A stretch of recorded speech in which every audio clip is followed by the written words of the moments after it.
تمام دیکھنے اور سننے والوں کو پیار بھرا سلام۔ حضرت ابو سعید خضری رضی اللہ تعالیٰ عنہ فرماتے ہیں کہ پیارے رسول صلی اللہ علیہ وآلہ وسلم ایک بار مال غنیمت تقسیم فرما رہے تھے کہ ایک شخص آیا اور کہنے لگا، یا رسول اللہ صلی اللہ علیہ وآلہ وسلم، آپ انصاف سے اس مال کو تقسیم کیجیے۔ آپ صلی اللہ علیہ وآلہ وسلم نے فرمایا، تمہاری خرابی ہو، اللہ کے بندے، میں نہیں انصاف کروں گا تو کون انصاف کر سکتا ہے؟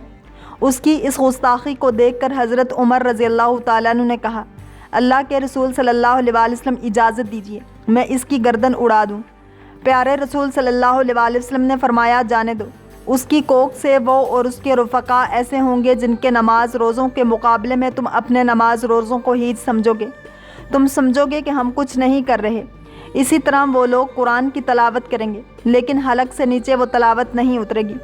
مذہب کے دائرے سے اس طرح نکل جائیں گے جس طرح تیر ترکش سے نکل جاتا ہے۔ صحابی کہتے ہیں، یہ لوگ خوارج تھے جنہوں نے تشدد کا مذہب اختیار کیا اور ہر اس شخص کو کافر گردانا جو کسی بھی ان کے ذہن میں یا ان کی سمجھ میں کسی بڑے گناہ کا مرتکب ہوا، اور یہ عقیدہ رکھتے تھے کہ ہمیشہ کے لیے وہ جہنم میں رہے گا، اور اس کو حلال الدم یعنی اس کا خون حلال سمجھتے تھے۔ اس وجہ سے انہوں نے کئی لوگوں کو قتل کیا۔ ابو سعید خضری کے بقول یہی لوگ تھے جن کا ظہور حضرت علی علیہ السلام کے زمانے میں ہوا۔ حضرت علی علیہ السلام ان سے باقاعدہ جنگ کی، تو انہی لوگوں میں سے بہت سے لوگ تھے جو ہم سب سے نہروان کے دن لڑائی کر رہے تھے، تو ان سب فتنوں کی پیارے رسول صلی اللہ علیہ وآلہ وسلم نے خبر دے کر لوگوں کو ڈرایا ہے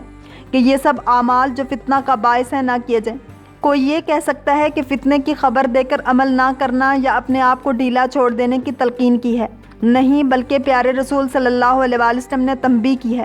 کہ آدمی فتنہ کو دیکھ کر اس فتنے سے بچنے کی تدبیر کرے، کیونکہ اللہ تعالیٰ نے ہر چیز کے اسباب مقرر کر رکھے ہیں۔ دوسری قسم ان فتنوں کی ہے جس کی طرف پیارے رسول صلی اللہ علیہ وآلہ وسلم نے عمومی طور پر اشارہ فرمایا ہے، جیسے اختلاف کا مسئلہ۔ یہ سب سے بڑا فتنہ ہے۔ عقائدی اور عملی اختلاف کی بنیاد پر ایک دوسرے سے دشمنی اور دوستی رکھی جاتی ہے،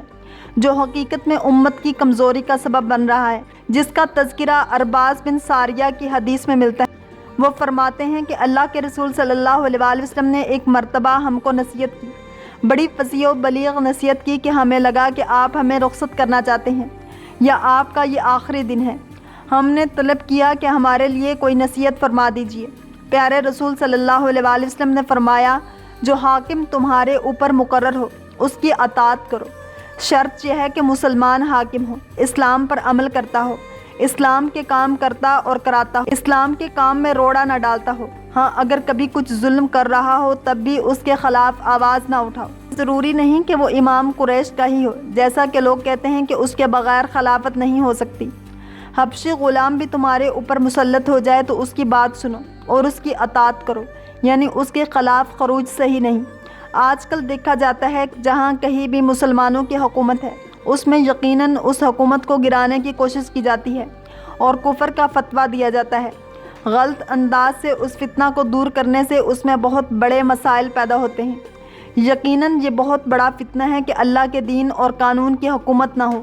اس کا نفاذ نہ ہو، لیکن اس کو جس طرح سے آج کل غلط انداز سے دور کرنے کی کوشش کی جاتی ہے، طرح طرح کے دھماکے کیے جاتے ہیں،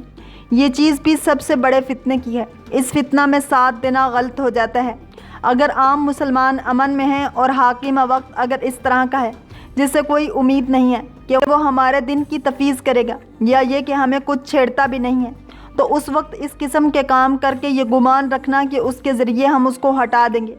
یہ چیز بھی فتنہ کی ہے۔ اس کا علماء نے واضح طور پر اعتراف کیا ہے۔ ہارون اور مامون کے زمانے میں حضرت امام احمد بن حنبل رحمۃ اللہ علیہ کو بہت کچھ تکلیف دی گئی۔ فتنہ خلق قرآن اٹھا تھا جس میں بہت سارے علماء بھی مبتلا ہو گئے تھے جنہوں نے جان بوجھ کر قرآن کریم کو مخلوق کہا۔ امام احمد بن حنبل نے ان پر کفر کا فتویٰ دیا، لیکن ایک جاہل بادشاہ یا خلیفہ پر کفر کا فتویٰ ہرگز نہیں لگایا، بلکہ یہ کہا کہ اللہ تعالیٰ اس کو بخشے اور اللہ تعالیٰ اس کو معاف کرے۔ اس فتنہ میں آپ کو بہت کچھ ستایا گیا، بہت سوں کو قتل کیا گیا، تو یہ مسائل عوام کے لیے نہیں ہیں کہ وہ جیسا چاہیں اس میں فیصلہ کریں، اور اس قسم کی باتوں کی وجہ سے امت کے بے گناہ مارے جاتے ہیں۔ یہ جاہلوں کے عدم تحمل یا جلد بازی سے ہوتی ہے۔ علماء کی طرف سے اس بارے میں رجوع کرنا چاہیے اور ہر ایک کو کافر بنانا اور کفر کا فتویٰ دے کر اس کے خلاف آوازیں اٹھانا، مظاہرے کرنا یا خود بھی کوئی شرعی چیز نہیں ہے۔ حقیقت یہ ہے کہ آدمی خود اپنی اصلاح خود کرے، اور اسی اصلاح کے درمیان انشاءاللہ اسی میں سے کوئی آدمی نکلے گا جو امت کی قیادت کرے گا۔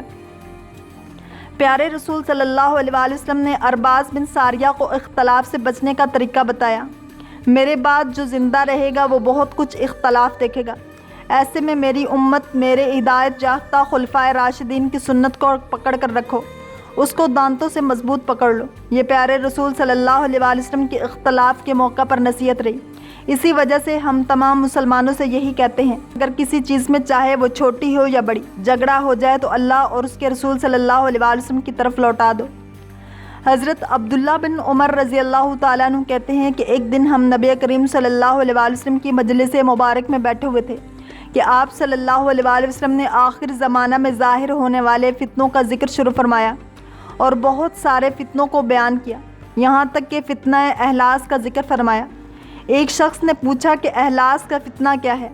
یعنی اس فتنہ کی نوعیت کیا ہوگی اور وہ کس صورتحال میں ظاہر ہوگا؟ آپ صلی اللہ علیہ وآلہ وسلم نے فرمایا، وہ بھاگنا اور مال کا ناحق لینا ہے، یعنی اس فتنہ کی صورت یہ ہوگی کہ لوگ آپس میں سخت بغض و عداوت رکھنے اور باہمی نفرت و دشمنی کی وجہ سے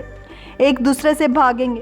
کوئی کسی کی صورت دیکھنے اور کسی کے ساتھ نباہ کرنے کا روادار نہیں ہوگا، ایک دوسرے کے مال کو زبردستی چھین لینے اور ایک دوسرے کو ہڑپ کر لینے کا بازار گرم ہوگا، اور پھر سراغ کا فتنہ ہے۔ اس فتنہ کی تاریکی اور تباہی اس شخص کے قدموں کے نیچے سے نکلے گی، یعنی اس فتنے کا بانی وہ شخص ہوگا جو میرے اہل بیت میں سے ہوگا۔ اس شخص کا گمان تو یہ ہوگا کہ وہ فعل و کردار کے اعتبار سے بھی میرے اہل بیت میں سے ہے، لیکن حقیقت یہ ہوگی کہ وہ خواہ نسب کے اعتبار سے بھلے ہی میرے اہل بیت میں سے ہو، مگر قول و فعل کے اعتبار سے میرے اپنوں میں سے ہرگز نہیں ہوگا۔ اس میں کوئی شبہ نہیں کہ میرے دوست اور میرے اپنے تو وہی لوگ ہو سکتے ہیں جو پرہیزگار ہوں۔ پھر اس فتنے کے بعد لوگ ایسے شخص کی بیعت پر اتفاق کریں گے جو پسلی کے اوپر کولے کی مانند ہوگا۔ پھر دیما کا فتنہ ظاہر ہوگا، اور وہ فتنہ اس امت میں سے کسی ایسے شخص کو نہیں چھوڑے گا جس پر اس کا تمانچہ تمانچے کے طور پر نہ لگے، یعنی وہ فتنہ اتنا وسیع اور ہماگیر ہوگا کہ امت کے ہر شخص تک اس کے برے اثرات پہنچیں گے اور ہر مسلمان اس کے ضرر و نقصان میں مبتلا ہوگا۔ اور جب کہا جائے گا کہ یہ فتنہ ختم ہو گیا ہے تو اس کی مدت کچھ اور بڑھ جائے گی، یعنی لوگ یہ گمان کریں گے کہ فتنہ ختم ہو گیا ہے، مگر حقیقت میں وہ ختم کی حد تک پہنچا ہوا نہیں ہوگا بلکہ کچھ اور طویل ہو گیا ہوگا۔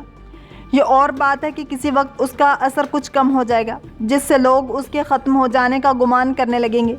لیکن بعد میں پھر بڑھ جائے گا۔ اس وقت آدمی صبح کو ایمان کی حالت میں اٹھے گا اور شام کو کافر ہو جائے گا، یعنی اس فتنہ کے اثرات سے لوگوں کے دل و دماغ کی حالت کیفیت میں اس قدر تیزی کے ساتھ تبدیلی پیدا ہوتی رہے گی کہ مثلاً ایک شخص صبح کو اٹھے گا تو اس کا ایمان و عقیدہ صحیح ہوگا اور اس پختہ اعتقاد کا حامل ہوگا کہ کسی مسلمان بھائی کا خون بہانا یا اس کی آبرو ریزی کرنا یا اس کے مال و اسباب کو ہڑپ کرنا، نقصان پہنچانا مطلقاً حلال نہیں ہے، مگر شام ہوتے ہوتے اس کے ایمان و عقیدہ میں تبدیلی آ جائے گی اور وہ اپنے قول و فعل سے یہ ثابت کرنے لگے گا کہ گویا اس کے نزدیک کسی مسلمان بھائی کا خون بہانا، اس کی آبرو ریزی کرنا اور اس کے مال و جائیداد کو ہڑپ کرنا، نقصان پہنچانا جائز و حلال ہے۔ اس طرح جو صبح کے وقت مومن تھا شام کو اس عقیدے کی تبدیلی کی وجہ سے کافر ہو جائے گا، اور یہ صورتحال جاری رہے گی یہاں تک کہ لوگ خیموں میں تقسیم ہو جائیں گے۔ ایک خیمہ ایمان کا ہوگا کہ اس میں نفاق نہ ہوگا، اور ایک خیمہ نفاق کا ہوگا کہ اس میں ایمان نہیں ہوگا۔ جب یہ بات ظہور میں آ جائے تو پھر اس دن یا اس سے اگلے دن دجال کے ظاہر ہونے کے منتظر رہنا۔ اللہ کریم ہم سب کو دین اسلام کی پیروی کرنے والا اور عشق مصطفیٰ صلی اللہ علیہ وآلہ وسلم نصیب فرمائے۔ اگر آپ کو یہ ویڈیو پسند آئی ہے تو لائک، شیئر اور سبسکرائب کرنا مت بھولیے تاکہ ایسے ہی اسلامک انفارمیٹیو ویڈیوز آپ تک پہنچتی رہیں۔